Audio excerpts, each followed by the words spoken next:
Good morning everyone.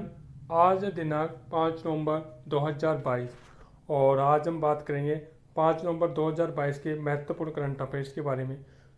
तो सबसे पहला क्वेश्चन है, किस राज्य की लक्ष्मी भंडार योजना को स्कोच पुरस्कार मिला है? तो पश्चिम बंगाल राज्य की लक्ष्मी भंडार योजना को स्कोच पुरस्कार मिला है। अब बात आती है पश्चिम बंगाल के बारे में। तो पश्चिम बंगाल की जो पहली अंडर वाटर मेट्रो योजना बनी थी वो कोलकाता के अंदर बनी थी और पश्चिम बंगाल के मुख्यमंत्री अभी है ममता बनर्जी और पश्चिम बंगाल के राज्यपाल के रूप में अभी शपथ ली है जगदीश धनखड़ ने। ठीक है, उसके बाद ये जो लक्ष्मी भंडार योजना है वो अगस्त 2021 में शुरू की गई थी। ठीक है, लक्ष्मी भंडार योजना में सामान्य जाति वर्ग के लोगों को 500 रुपये और अनुसूचित जाति और अनुसूचित जनजाति वर्ग के लोगों को 1000 रुपये प्रति माह दिए जाते हैं। ठीक है, उसके बाद नेक्स्ट क्वेश्चन है, केंद्रीय जल संसाधन मंत्रालय भारत सरकार जल सप्ताह के 7वें संस्करण का उद्घाटन किसने किया है? तो जल सप्ताह के 7वें संस्करण का उद्घाटन किया हमारे देश की राष्ट्रपति द्रौपदी मुर्मू जी ने। और उसके बाद हम बात करते हैं राजनाथ सिंह अब हमारे भी वर्तमान समय में हमारे देश की रक्षा मंत्री है। उसके बाद नरेंद्र मोदी जी वो हमारे देश के भी प्रधानमंत्री है और अमित शाह वो हमारे देश के गृह मंत्री। ठीक है, उसके बाद नेक्स्ट क्वेश्चन, शंघाई सहयोग संगठन की 21वीं परिषद की बैठक में भारत की ओर से कौन शामिल हुआ? तो शंघाई सहयोग की संगठन की 21वीं परिषद की बैठक में हमारे देश के विदेश मंत्री एस जयशंकर शामिल हुए और एस जयशंकर ने इसकी बैठक की भारत की तरफ से अध्यक्षता की। ठीक है, उसके बाद शंघाई सहयोग संगठन का मुख्यालय है भी बीजिंग के अंदर। ठीक है, शंघाई सहयोग संगठन की स्थापना की गई थी सन 2001 के अंदर और शंघाई सहयोग संगठन के सेक्रेटरी जनरल है व्लादिमीर नोरव। ठीक है, और जो 21वीं बैठक हुई थी अभी वो हुई थी दुशांबे के अंदर, दुशांबे तजिकिस्तान के दुशांबे के अंदर। और जो एस जयशंकर है वो अभी विदेश मंत्री है। उसके अलावा जो धर्मेंद्र प्रधान है वो हमारे देश के शिक्षा मंत्री। ठीक है, उसके बाद नेक्स्ट क्वेश्चन, वर्ष 2023 में एशियन कप फुटबॉल टूर्नामेंट की मेजबानी कौन सा देश करेगा? तो 2023 का एशियन कप फुटबॉल टूर्नामेंट होगा उसकी मेज़बानी कतर देश करेगा।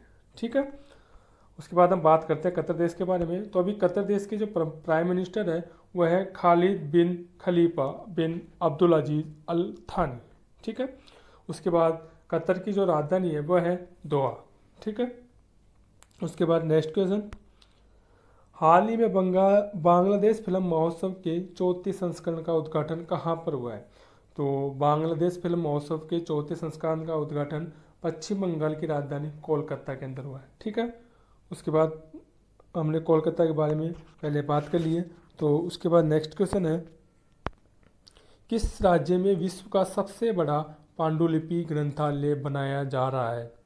तो विश्व का सबसे बड़ा पांडुलिपि ग्रंथालय गुजरात राज्य के अंदर बनाया जा रहा है। ठीक है, अब बात आती है गुजरात राज्य के जो अभी राज्यपाल है वर्तमान में वो है आचार्य देवव्रत। ठीक है, अब गुजरात राज्य की बात आई है तो हम गुजरात राज्य की योजना के बारे में देखते हैं।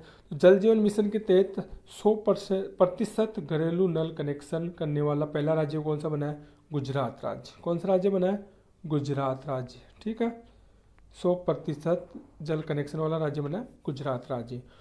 उसके अलावा 12वां डिफेंस एक्सपो कहाँ हुआ है? वो गांधीनगर में हुआ, गुजरात के गांधीनगर के अंदर हुआ है। EFIR प्रणाली का उद्घाटन गुजरात राज्य में किया गया, अमित शाह जी के द्वारा किया गया EFIR प्रणाली का। उसके अलावा इफ्को नैनो यूरिया की शुरुआत गुजरात के अंदर की है, गुजरात के CM विजय रूपाणी जी द्वारा इफ्को नैनो यूरिया की शुरुआत की गई। ठीक है, उसके बाद नेक्स्ट क्वेश्चन की बात करते हैं, हाल ही में कौन सा देश संयुक्त राष्ट्र सुरक्षा परिषद की अध्यक्षता ग्रहण करेगा? तो घाना देश अभी संयुक्त राष्ट्र सुरक्षा परिषद की अध्यक्षता ट्रेंड। ठीक है, उसके बाद नेक्स्ट क्वेश्चन, प्रधानमंत्री मोदी जी नरेंद्र मोदी जी ने राज्य में स्थित मानगढ़ धाम को हाल ही में किस राज्य में मानगढ़ धाम को हाल ही में राष्ट्रीय स्मारक के रूप में घोषित किया है? तो जो मानगढ़ धाम है वो हमारे राजस्थान राज्य में स्थित है। तो अब बात आई है राजस्थान राज्य के बारे में, तो हम राजस्थान राज्य की कुछ महत्वपूर्ण फैक्ट के बारे में बात करते हैं। तो राजस्थान राज्य के जो वर्तमान टाइम पे मुख्यमंत्री हुआ है वह है अशोक गहलोत, और राजस्थान राज्य के राज्यपाल हैं कलराज मिश्र। ठीक है, अभी राजस्थान राज्य के नए डीजीपी बने उमेश मिश्रा। राजस्थान हाईकोर्ट के 40वें मुख्य न्यायाधीश है पंकज मित्तल। उसके अलावा दुनिया का सबसे बड़ा सौर ऊर्जा संयंत्र अडानी पावर द्वारा राजस्थान में स्थापित किया जा रहा है। सबसे बड़ा सौर ऊर्जा संयंत्र होगा ये, तो ये अडानी पावर्स द्वारा राजस्थान में स्थापित किया जा रहा है। ठीक है, ये थे आज के इम्पोर्टेंट मोस्ट क्वेश्चंस जो हमारे करंट अफेयर से रिलेटेड थे, जो हमारे आने वाली नेक्स्ट एग्ज़ाम के अंदर बहुत इंपॉर्टेंट योगदान देंगे। उसके बाद आज तक ठीक है।